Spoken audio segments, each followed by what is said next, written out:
आजच्या महाराष्ट्राला हादरवून टाकणाऱ्या एका प्रकरणाची गोष्ट. एक असा धागा जो हळूहळू उलगडत गेला आणि प्रत्येक वळणावर नवे धक्के देत गेला. नावं मोठी, पदं मोठी, पण आरोप त्याहूनही मोठे. आणि या सगळ्याच्या मध्यभागी एक भोंदू बाबा, कॅप्टन अशोक खरात, आणि त्याच्या भोवती फिरणारं एक भयानक जाळं. सुरुवात झाली एका साध्या बातमीने, पण जसजशी माहिती बाहेर येऊ लागली तसं चित्र अधिकच गडद होत गेलं. राज्य महिला आयोगाच्या अध्यक्षा राहिलेल्या रुपाली चातणकर यांच्यावर गंभीर आरोप झाले. राजीनामा द्यावा लागला. पण इथंच हे संपत नाही, कारण त्यानंतर समोर आल्या अशा गोष्टी ज्यांनी संपूर्ण महाराष्ट्राला विचार करायला भाग पाडलं. त्याच पक्षातील नेत्या ॲडव्होकेट रुपाली पाटील ठोंबरे यांनी थेट मुख्यमंत्र्यांना पत्र लिहिलं आणि मागणी केली की चाकणकर यांना मुख्य आरोपी ठरवून अटक केली जावी. आता प्रश्न असा की एवढं मोठं पाऊल का उचललं गेलं? काय आहे या मागणीमागचं सत्य?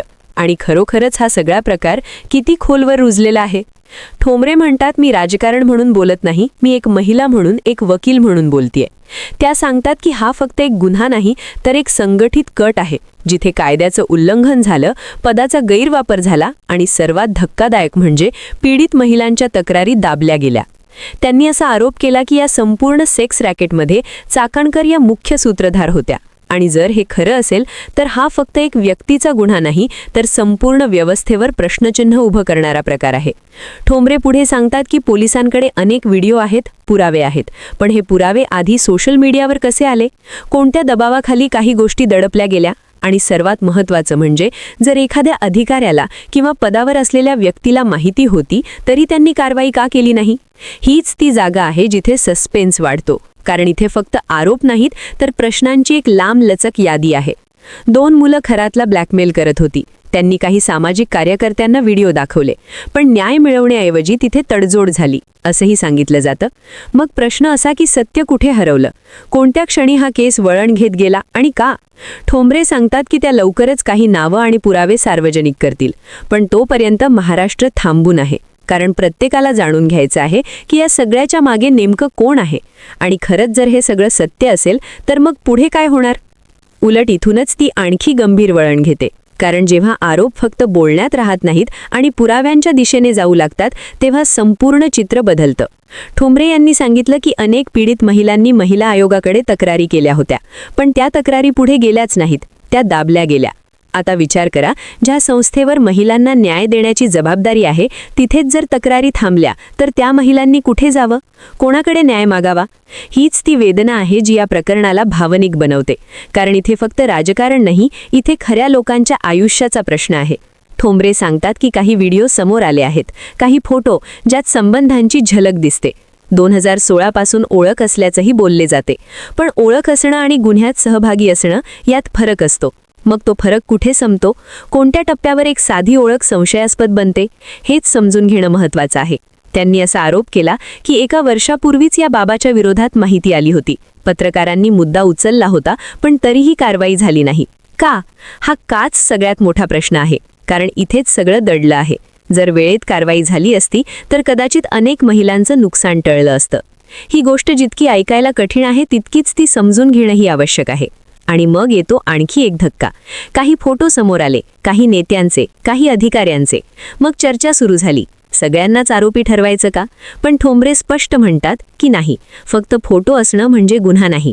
पण जर त्यामागे व्यवहार, संबंध किंवा माहिती असूनही मौन बाळगलं असेल तर मग प्रश्न निर्माण होतो. आणि तेच तपासाचं काम आहे.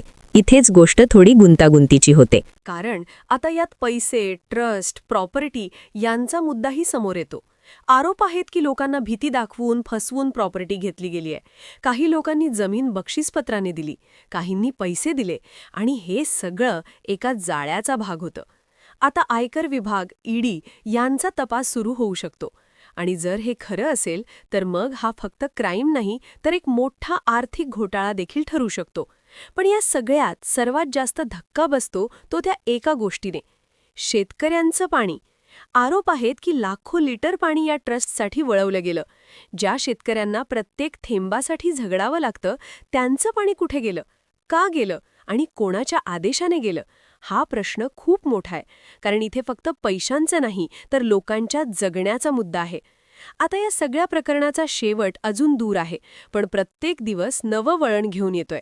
काही IPS अधिकारी देखील या प्रकरणात भेटल्याचे फोटो समोर आले. आता हे भेटणं नेहमीचं होतं का, की त्यामागे काही वेगळं कारण होतं, हे तपासातूनच स्पष्ट होणार. ठोंबरे म्हणतात की त्यांना गृहमंत्र्यांवर विश्वास आहे, की कोणालाही वाचवलं जाणार नाही.